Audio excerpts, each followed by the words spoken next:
What's up? Welcome to the weekly recap. My name is Robsy Bolin. This week we're in the second to last part of our series on the Sermon on the Mount.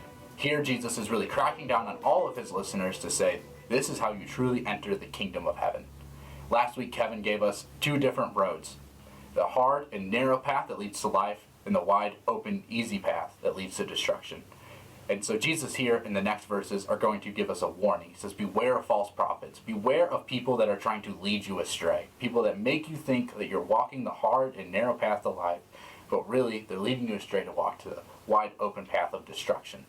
Jesus says that we can recognize these false prophets by their fruits, or as he later describes, their actions.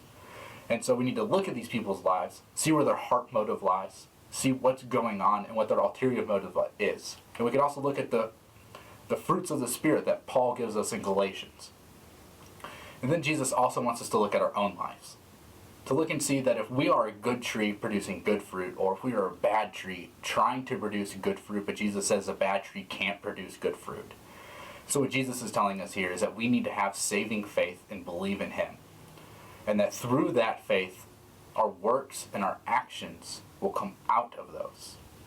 Because this is what Jesus says. He says in verses 21, not everyone who says to me, Lord, Lord, will enter the kingdom of heaven, but only the one who truly does the will of my Father in heaven.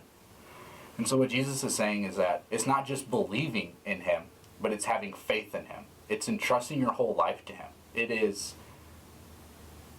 just living in obedience and in trust to the Lord Jesus Christ. And so at the end of the message, we kind of gave that question of just looking at this and just seeing, am I this good tree?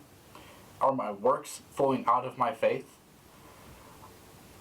And so I hope that we just pray on that, and that we continue to share this good news of the gospel with everybody in our schools. And I can't wait to see you next week as we close out the Sermon on the Mount.